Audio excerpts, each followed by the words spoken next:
This question is from Ryan Sexton from Indianapolis. There he is. He's asked, do you ever regret killing off Laure Strode? All right, here's the deal.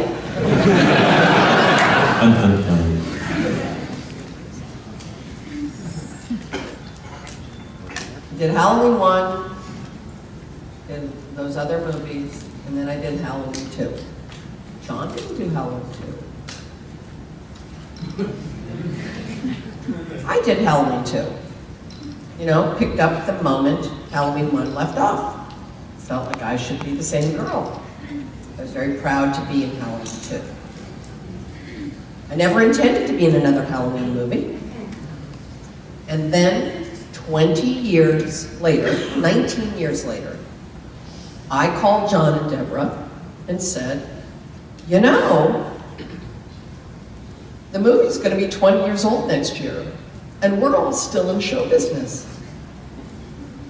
And it seems kind of crazy. I don't think there's ever been a movie that was 20 years old where all of the people involved in the movie are in a way more famous now than they were then. It's usually the opposite. I said, so it seems like this is an opportunity to do something that's never been done. 20 years later? And so that's how H2O came about. Now, the idiot girl that I am is that I didn't go, you know what, this is all my idea, I'm gonna frickin' produce it. So, sadly, I did not take on that role, and I should have. So what happened is, John ended up not doing it, although he started to do it. Then Deborah ended up not doing it. And it was Kevin Williamson kind of came on to do it. So now we're the kind of like thing is heating up. And I had said to them from the beginning, so the idea is 20 years later, her life is a mess because she's been on the run her whole life, hiding from this potential threat. She's an alcoholic, she's a dope fiend, her life is a wreck. And obviously he comes back, but we create a scenario whereby she turns the table and says, you know what, fuck it. If I'm gonna die clean, because the life I'm living now is no life. I am not alive in this life. When you're running and afraid your whole life, you have no life. And there was a real sort of deep message of facing fear and living in truth. And if you face the fear, you can live. If you don't face the fear, you're dead anyway. And she was sort of dead anyway. So that was the idea of the movie. And I have said from the beginning, so we're gonna frickin' kill this fucker. You know, it's like, so the end of the movie is that I end it. We're gonna end it here. And everybody was like, yeah, awesome. So the first script comes in, and the script is good, and it's dark, and blah, blah, blah. And then the last scene, you know, something happens, and, you know, a car goes off a cliff or something, and it's, you know, they've written it like, the flames reflect in her face, and she knows it's over. I was like, no.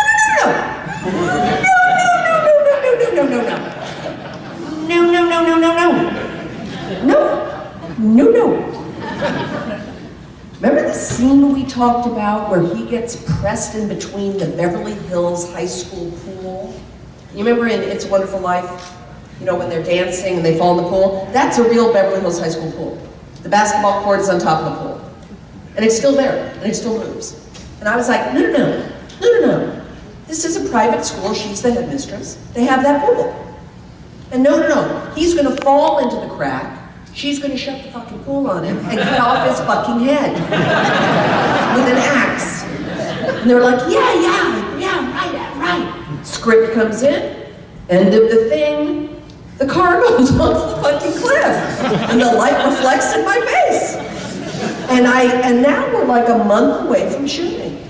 And I'm really getting panicked because I don't understand. We have these meetings, we have these talks, and then some ambiguous ending is written in. So I go to the office really pissed. I walk in, and I'm like, what the fuck is happening here? I don't understand this. And we had a stake through the heart, we had a head chopped off, we had it all. And they looked at me and said, Jamie,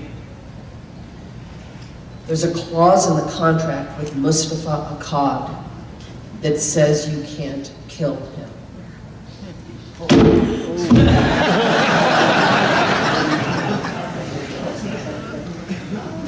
What? There is a clause that says we are not allowed to kill him. Now you fucking tell me? This is now a movie where they've hired actors, they've hired a crew, they've hired stunt people, they have done it all. We have locations, clothing. So now for me to go, I'm done, I'm out, I'm gone, I'm bouncing, to use your phrasing. You know, I'm gone. There's no way I am doing this again. And they said, how can we do this with you? I said, you can't. I am not doing this. The whole construction of the story is that this woman stops running, turns back, and faces him, mano a mana, until the death. And she's willing to die for this. And so, Kevin Williamson says, what if, two words you never want to hear in a production office, what if you and the audience think that you've killed him? I said, okay, what? They said, we do it where you kill him. I said, okay, but how do I, no, you kill him. You will take it to the end and you will chop off his head. I said, and we know it's him. Yes, it's the guy in the mask. And I'm like, okay. So, and they said, will you accept that? Now you have to remember, it was a payday for me. I mean, no, I'm not joking. I mean, I got paid. So there was, you know, when somebody contracts with you and you're like, maybe I'll get that new pair of shoes. You know what I mean? You kind of like spend the money a little in your head. You know, it was going to give a little cushion in my family. So, you know, it was a lot of stuff on the table here. It wasn't just like, you know. So I said, okay, I think he's dead and everybody in the audience is going to think he's dead, correct? Correct. They said, will you accept that? And I said, yeah. As long as in the next movie, it opens with me in a mental institution because I have found out that the person that I killed was not him and was an innocent ambulance driver with kids, and that it has sent her gone. And then I then get to die.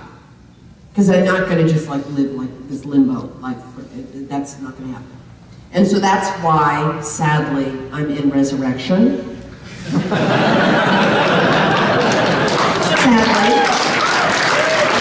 But that was how it had to work.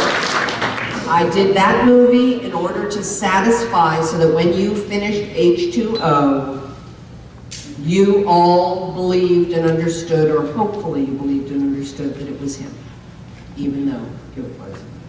So that was how that had to happen. So for me, you know, it's all good. What happened? It's all good. So I had to end it for myself. And so the best way to do it would be to have him kill me. So I am D-E, A-effing D. There is N-O-C-H-A-N-C-E that I will ever be in another Halloween movie, unless Malik Akkad comes up with a frickin' big-ass payday for Jamie, who I might where I might ultimately turn it over to a charity. But I'm talking about like a big payday. And then I'll let them figure out a way of like contrive that in fact I'm not dead. But until that moment, which I don't think is going to happen, it's over. Okay. So there will never be another Laure Strode movie.